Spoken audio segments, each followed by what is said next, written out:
शांत बसा. प्रेस सुरू आहे. शांत बस. शांत बसा रे. प्रेस सुरू झाली आता. थोडे शांत बस.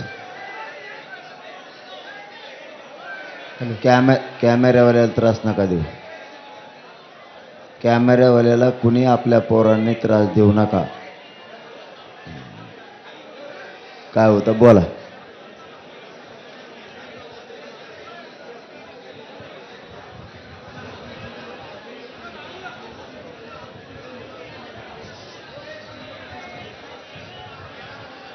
नाही, माझं म्हणणं असं आहे, शेवटी 60, 70, 80 वर्षापासून या समाजाला आरक्षण असून सुद्धा ओबीसी दिलं गेलं नाही.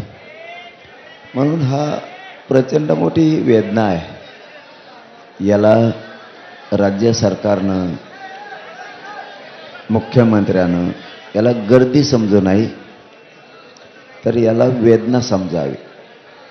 गोरगरिबांच्या लेकरांची वेदना आहे. आरक्षणासाठी वाटोळं होतं आहे लेकराचं पूर्ण.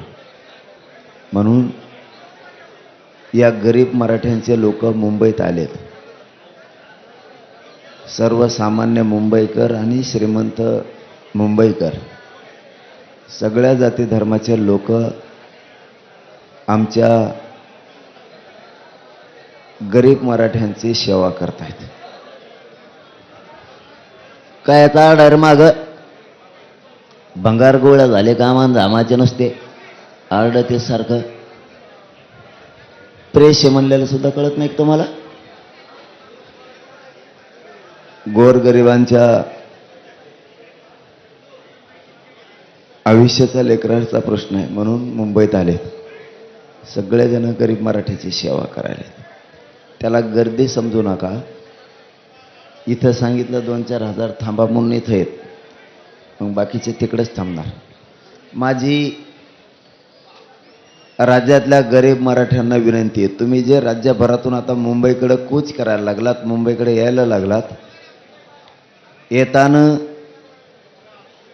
मुंबईत असणाऱ्या ग्राउंडवर आपण आपल्या गाड्या सुरक्षित पार्क लावा पार्किंगमध्ये.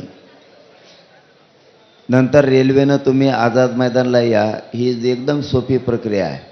तुम्हाला वाटत असेल आपली गाडी असून आपण रेल्वेनं कशाला जायचं. गाडी सुरक्षित राहते, तुम्ही सुरक्षित राहताय. मी सांगतोय तुम्ही एवढं लक्षात ठेवा. मैदानावरती गाडी लावा. तुम्ही वाशीला लावा, शिवडीला लावा, मस्जिद बंदरला लावा.